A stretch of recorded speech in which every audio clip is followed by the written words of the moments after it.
And I think it's just so inspiring. And so thank you very much for having me here today. So the Center for Effective Philanthropy in its State of Nonprofits 2024 report found that 95% of all nonprofit leaders are at least a little bit concerned about burnout and their staff. And 50% of nonprofit leaders express concern about burning out themselves. When looking at reasons why staff leave nonprofits, what's the challenge with sticking with it? Yes, sometimes it's the lack of competitive pay or burnout or benefits, but burnout is a major struggle. One of the things that we talked about is, as I was kind of just chatting with you guys this morning, it's that passion. It's the flip side of that coin. There's passion on one side, but all of that, the other side of it is that mental work that happens. And so burnout is common. So what we're going to be talking about today is we're going to be talking about how to recognize burnout.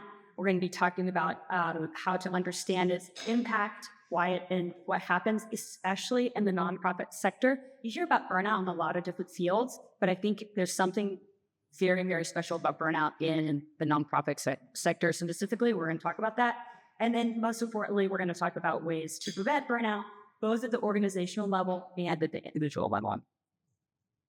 So just a little bit about my career background. After finishing psychiatry residency, I stuck around in New York City for 3 years and worked on a homeless outreach team for 3 years. And what this meant is that I rode my bike around the Lower East Side in Manhattan with medications for schizophrenia in my backpack and met people where they were. So if I knew that Mr. So-and-so lived on the corner of 9th Street and Avenue V at Tompkins Square Park, well, that's where I'd either find them. And it was just a really rewarding experience. Very much enjoyed it. Spent some time teaching at Academic Hospital in Galveston, and now I'm in solo private practice. And I enjoy speaking on topics related to mental health, like Dr. Bree mentioned. So I also wanted to share that I also enjoy the nonprofit work. I just wanted to resonate with you guys. I'm currently vice chair of the board of directors for Red Rover, which is a national nonprofit organization that helps people and their pets in crisis through emergency sheltering and disaster relief services and education. Served as a volunteer attending at a free clinic and helped out with some organizational stuff for the profession. So I know that there are some really awesome parts about working at a nonprofit. One of the best parts that I've heard you guys all share is that you guys get to make positive and meaningful social impact. You have a sense of value and purpose in what you do. Your organization has passionate volunteers.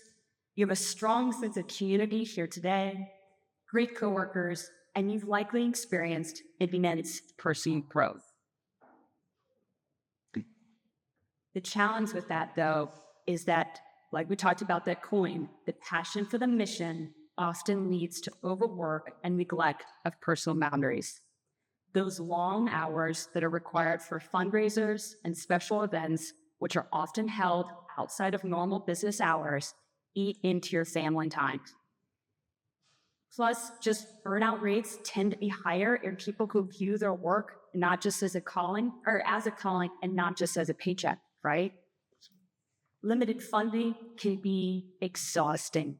It results in excessive workloads, unrealistic expectations, and don't even get me started on those demanding grant requirements. So I think one thing that as talking to you guys, I've heard is also you guys are frequently exposed to the struggles of the community that you serve. So not only is there burnout from excessive workload, but there's also compassion fatigue that can set in. Also, in nonprofits, we tend to glorify self-sacrifice and doing more with less. So these are some of the challenges of nonprofit work. Some other things that can happen in nonprofit is sometimes there's a lack of career advancement opportunities for staff. Sometimes staff are poorly compensated. We know that staff are not volunteers, but sometimes they get treated as such. There's a lack of professional benefits, lack of time off, lack of investment in technology. Some of nonprofit people are working on very old laptops that take 10 seconds for Microsoft Word to load. And then I think also the virtual work can be really difficult. We all know about Zoom fatigue, and it can lead to a feeling of disconnectedness. And so that's one of the reasons why it's really great that you guys are all gathered here today. But it's another challenge of nonprofit work is that virtual work. So recognizing burnout, the World Health Organization defines burnout as a state of exhaustion caused by prolonged stress, feeling drained and overwhelmed with chronic fatigue, headaches, muscle tension, and changes in sleep patterns. People often become cynical, feel detached, feel helpless, just this general sense of negativity. This is all going to result in reduced performance, decreased productivity, difficulty concentrating, throwing your hands up, withdrawal from responsibility, and increased irritability, which I know none of you guys want. So, before you start thinking that this is just some millennial thing or some Gen Z trend, I'll tell you that burnout has actually been around for thousands of years. In chapter 18 of Exodus, we see that Moses was walking hard, and his father-in-law came up to him and said, "What you are doing is not good. You and these people who have come to you will only wear yourselves out." This is Moses, right? This work is too heavy for you, and you can't handle it alone. So his father-in-law goes on to give him some advice, and then we all love it. In-laws give us advice, and teaches him how to delegate. And he says, "This is going to make your load lighter because they will be able to share it with you. If you do this, you will be able to stand the strain, and all of these people will go home satisfied." Buddhism has long advocated for balance in all aspects of life. It emphasizes avoiding extremes such as overworking that can lead to exhaustion and suffering. Hippocrates described melancholia, which he defined as emotional exhaustion, and is often interpreted to mean depression, but he could have been referring to burnout as well. The Roman philosopher Cicero discussed the importance of balancing work, leisure, and personal life. He advocated for taking time for intellectual pursuits, relaxation, and meaningful relationships. All of this to avoid the emotional and physical exhaustion that can come from overwork. In many indigenous cultures, especially those of North America, have long emphasized the importance of balance in life, the concept of walking in beauty, stresses the harmony between mind, body, and spirit. These teachings encourage not overburdening oneself with work and to honor the need for rest, humility, and spiritual connection. A little bit more recently, in 1834, Germany had a word for burnout that I can pronounce. In 1869 in New York City, they called it neurasthenia, which meant exhaustion of the nervous system in civilized and intellectual communities. They also called it Americanitis. The prescribed treatment was rest. Let's see. There are also various different types of burnout. We know that there's caregiver burnout. I know you see it in your communities when one person is caring for another. Those people can experience burnout. Athletes can experience burnout. We actually call this overtraining syndrome. There's compassion fatigue, which I'm sure many nonprofit staff can experience, as well as doctors and social workers. Cars can also burn out. Light bulbs burn out. And stars burn out, actually. And depending on the size of the star, stars, when they burn out, they either become a black hole or a white dwarf. So, just to remind you of your third grade science. So, impact on organizations. Burnout causes decreased productivity. That's why it's why we want to avoid it, but one of the big reasons is we don't want to have decreased productivity. We want to preserve the passion, achieve the goal. commonly quoted statistic in non-profit arenas is that nonprofit employees stick around for just 2.5 years at an organization. Pretty short. I actually couldn't find the source for that statistic, but given that 85% of all statistics are instantly made up,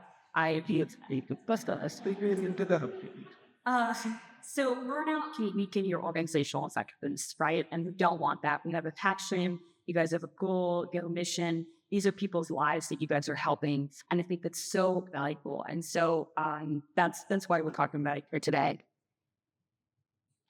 Impact on individuals. From what I know from being a psychiatrist in private practice, I treat mostly professionals in my practice right now, fellow doctors, lawyers, CPAs, CEOs. I am day in, day out aware of how burnout affects our physical health, our mental health. It puts us at increased risk of illness, fatigue, and chronic conditions. I think we know that a lot of our inflammatory conditions can get exacerbated by stress, right? We can even think about, how when you're working, you're hard, you've got an upcoming vacation, and as soon as you go on the vacation, that's when you catch a cold, right? That's when you get sick, it's on vacation. That's the immune system, just being so stressed out. I have this silly psychiatrist joke, but, talk about like the brain bone is connected to the hip bone, right? Like but it's so true, right? Like how we are, how much we're burning our brains and just like working so hard and burning a candle at both ends. It really affects our physical bodies a lot. And it's something that we need to really take care of. They've actually done studies of this. I'm sure you've heard the statistics. Actually, the books with them. We're overworking puts us at much higher risk for cardiovascular disease, puts us at risk of stroke, your heart rate, blood pressure's up all the time. And of course, it affects our mental health, right? Burnout can lead to anxiety, depression, emotional distress. Sleep deprivation for sure causes a decreased ability to focus. And I think one thing that we forget about is that when we haven't slept, we don't have access to that higher level of brain functioning that we need for creativity, for brainstorming, for problem solving. So I think it's really important to think about sleep. And one thing that we forget is even just getting 24 minutes of sleep per night can be so helpful in allowing us to access that focus and attention and hard work that we all want to do. So anything you can do to turn that light out, switch off Netflix, and go to bed 20 minutes later is helpful. Okay, so why this matters. So for organizations, right, you guys want to retain staff, skilled and passionate staff. It's obviously essential to achieving your goals. Maintaining the quality and continuity of the services that you provide is important. For individuals, right, we know we want to take care of ourselves. We got to put our oxygen mask on first before we can help others put their oxygen masks on, right? This is like the commonly repeated phrase, but it's something that we do need to remember. So this is important. So let's talk about prevention. How can we prevent burnout? Well, Beth Cantor, who is sort of this internationally recognized thought leader regarding well-being in the nonprofit workplace, she makes the point that when working at a nonprofit, everything feels important. But if you don't take a day off to rest, if you treat everything as an emergency, then this is going to set the tone for everything. It's going to set the tone when you have a large organization. And so what has to happen is we have to set the example yourself. What this means is taking time out. Okay. This also means answering emails at a reasonable speed. What I don't think is a good idea, and I've actually done it myself, and I disagree with myself, that when you put the tagline below your email that says, my work schedule may differ from yours, please respond with your availability, I don't think that sets the right tone. I would encourage you to instead either A, send the email during working hours, or B, learn to use the send later button. There's actually a way that you write an email at 11 p.m., you can actually hit send later, and it'll arrive in that inbox on Tuesday. But the thing is, if executive directors are firing off emails at 11 p.m. at night, staff will see this, others will see this, and follow suit. So I think it's some of this is basic human psychology. When you see others staying after hours, coming in on weekends, eating lunch at their desks, we tend to emulate what we see. Mama duck, baby duck. I said this is basic human psychology, but it's also just animal liquid parts as well. So really important to make those deliberate efforts not to ask yourself or others to work off hours, work late. This is going to have both a positive impact on both yours and others' mental health and likelihood of burnout. So what else can we do? Fostering open communication is super helpful. Being available to listen, asking those questions like, hey, what can I do to help you? Regularly reviewing workloads, both of your staff, but also of yourself. I think that's one thing that I was learning about the different organizations here today is that a lot of you guys you're like staff. I am a staff. Review your workload. Is it too much? Just making sure that the workload is reasonable, attainable, that it's not too much, that you're setting goals that aren't going to burn yourself out. I know we have goals that we want to achieve, but, slow and steady runs the race. So another idea that I was thinking about is, if you're not already doing this, creating no meeting days. So just Tuesdays, no meetings on Tuesdays. That is your focus day. That's when you're going to get your grants written. That's when you're going to brainstorm. That's when you're going to write out revamp your stuff. Like, just have a whole day where there's not a single meeting scheduled can be really, really helpful. And don't forget to do an audit of all of the meetings that you're doing. So are those meetings really necessary? Could be taken care of by a phone call or email. And one other thing. I know a lot of you guys are virtual, but if any of you guys do work together in the same space, consider doing walking meetings. Take that meeting outside. Go outside. Go outside with the meeting. You can walk. If you need to take notes, you can use, one of those AI things to take notes. It'll take minutes while you walk and talk. If you guys are working virtually, you're at home and you've got any sort of phone call, go outside with it. Go outside, put your walking shoes on, go outside and take a go outside. You don't always need to have the Zoom camera on. Go outside and make phone calls. Okay. So I think those are some ideas that I had. These are organizational level, any way that you can provide employee perks, those meditation and yoga classes that we all recommend to prevent burnout aren't going to pay for themselves.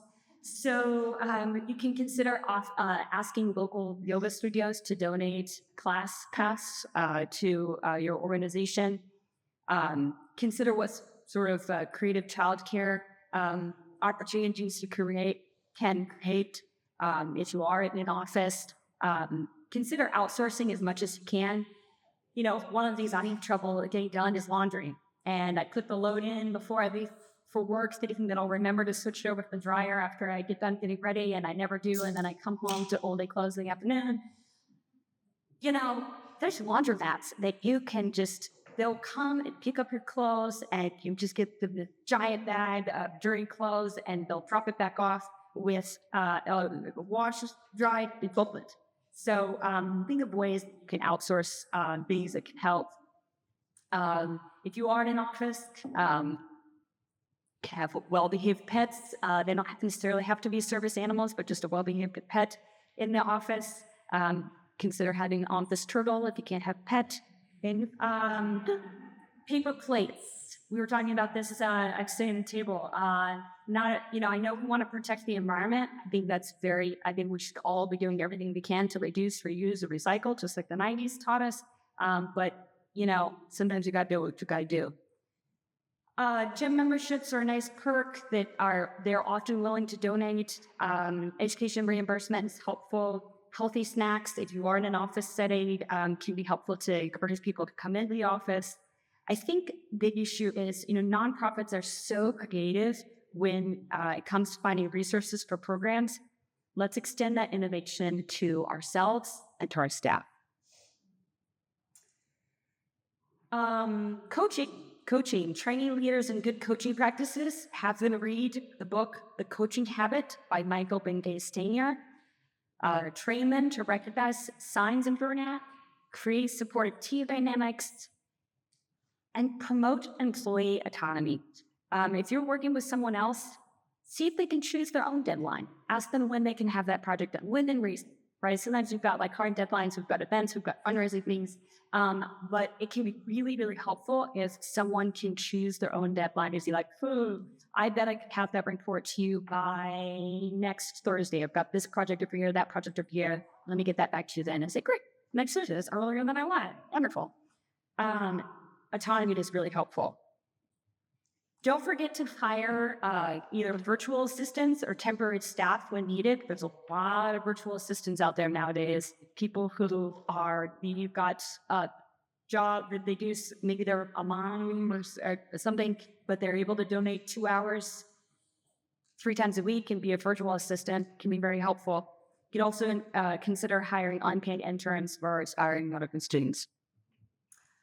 Get local companies to donate filthy lunches, or like we talked about before, yoga studios to donate a class, and have your beneficiaries write thank you notes to your staff.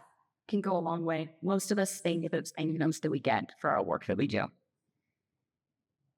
All right. I know you guys are probably very good at celebrating achievements, so I just want to remind you doing that, creating a sort of appreciation and acknowledgement is a great way to do this. Another idea is try sending one nice individual email per day. So it's kind of like the thank you notes. It goes a long way. I think especially for those of you who work in large organizations, an individual nice email is much better than the mass generic email saying, hey, we're celebrating National Donut Day today. Even if your nonprofit can't afford to provide gym memberships or health insurance or anything, sometimes it can just be helpful to provide a list of resources for who you're working with. When you're really burnt out, it's so hard to find who is a dog sitter in the area who can take care of my pets, who's the best babysitter, what primary care doctor is accepting new patients. Sometimes it can be really helpful just to have a list of resources for everybody. Of course, if possible, increase compensation. It's not always possible. If it's not possible, make sure there's just always coffee in the break room. I'm a big advocate for phone calls over email. I think that sometimes it can take a really long time to write out an email. And I know we're all very good at it, but it's actually much nicer, in my opinion, and sometimes quicker, just to pick up the phone and call somebody. Learn to say no. This is something that we can all use more practice at. We want to say yes. I have a garden analogy that I use a lot in my private practice when I'm trying to get people to learn to say no. The garden analogy is this. We've got our little garden, we've got our little flowers in our life, we've got our work flower, and we've got our family flower, and we've got our personal time flower. And you need to like plant your little seeds and let your little flowers grow in your garden. Well, if you're digging too much into a work flower and you're digging this ice hole, well, you are going to be splashing dirt up onto the personal time flower, right? And that little personal time flower, you can't get dirt on top of it. So I think it's really important to remember that every time you dig over here, we're throwing dirt over there. And sometimes that's okay. Sometimes that's what we need to do. Sometimes we need to say yes to this, and that means we're saying no to that. And sometimes it's like when we say yes to this, we're saying no to scrolling on social media at night. That's fine, right? It's a risk-benefit analysis of what we're doing. But I think sometimes when we're taking on another task or we're agreeing to do one more thing, just remember that when we're saying yes, we're saying no to something else. And then you can sort of make that adjustment if that's the appropriate move or not. But I think it's helpful to think of the garden and the opportunity to go about our light flowers. Don't forget to prioritize sleep. Sleep is gas in the tank. The car, at least in Texas, they don't go without gas. Nutrition is important, and physical activity is also important. Don't forget to take that 5-minute break. You know, sometimes we're sitting at our computer, we're locked and loaded, and we're just doing great work, and we're just typing out the crayons and everything. A tip on how to make sure you remember you take that 5-minute break is just stay super hydrated. Gotta get up to the bathroom. Gotta get up and go to the bathroom. So stay super hydrated. They'll force you to get up and go to the bathroom. Then do your atomic habits work. And when you have to go to the bathroom, make sure you do around wherever you're at. Go stand outside, walk around, do some jumping jacks, whatever you need to do. Communication support, those are no-brainers in terms of how to help prevent burnout on an individual level. Don't forget to take time off. And when you do take time off, consider going email free if that's possible. I don't know if that's possible for everyone here when you're running your own situation, when you're an organization of one.